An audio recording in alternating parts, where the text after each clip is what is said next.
The Fox Texas Trio is back. Rudy Koski, we all have been reporting there's big targets on some Republicans' backs during the primary. Is conservative just not conservative enough in 2024? You know, Stephen, it's all about how it's sold, which is why my word was Barnum, as in P.T. Barnum, who is associated with that old saying, there's a sucker born every minute. You know, Representative Patterson is right. A lot of political action committees can be loose with the facts and hard with the spin. And, you know, it's a strategy that's pretty old. One of my favorite slogans from history, from one of the dirtiest campaigns in American history, the 1884 chant against Grover Cleveland. And yeah, I'm going to pull that one up. Ma, ma, where's my pa? Gone to the White House? Ha, ha, ha. You know, that one stuck pretty well. Had a little truth to it, too. My point is, if it's catchy, voters tend to remember the spin and not the real issue. That's why old school conservatives just can't ignore being called a rhino.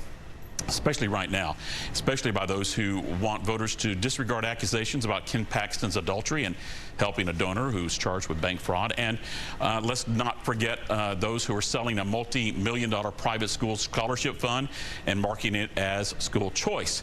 P.T. Barnum would be proud. Man, Rudy Koski went back in the history books. Greg Grugan, there's targets on backs, but the biggest target, definitely Speaker Dade Phelan from Attorney General Ken Paxton, Lieutenant Governor Dan Patrick. Jared Patterson says he's not afraid to back him. Will Phelan survive this? Yeah, I think odds are very good he will, both in his district and in the next House Speaker vote.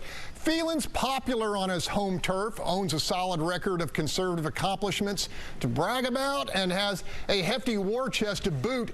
And really, what sense does it make if you are a District 21 Republican voter to replace the most powerful guy in the Texas House with a freshman with zero stroke? Of course, that's conventional wisdom applied to an unconventional, genuinely septic political atmosphere in which every position taken is a loyalty test. And those who do not fully adopt the most radically right-wing positions are subject to excommunication.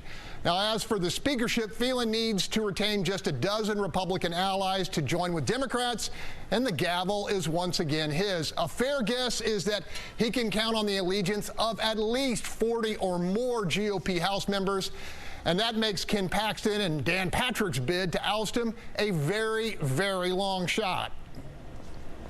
Greg, millennials would say Phelan still has some juice. Rudy Koski, do you agree?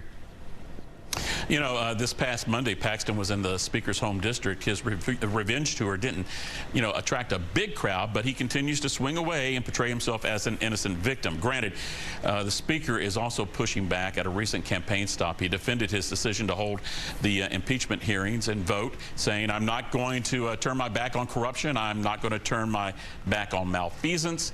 You know, it's going to be interesting to see how voters respond. Barnum or Stance? Governor Greg Abbott is backing multiple primary challengers. Are we overhyping this, that there is in-party fighting, or is this a real thing?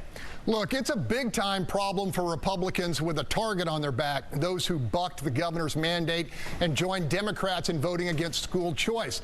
Like we've said, Abbott needs to flip 6 or 7 House votes to prevail on his signature issue. And the greenback is not as holdback as we saw this week in that $6 million donation from the Pennsylvania voucher supporter.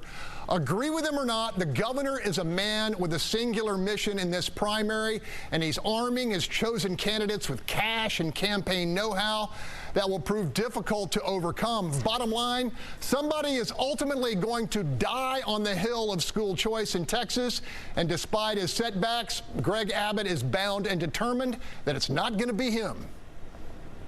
Rudy, quickly, is this being overhyped by the media, or is there real Republican infighting that could fracture things?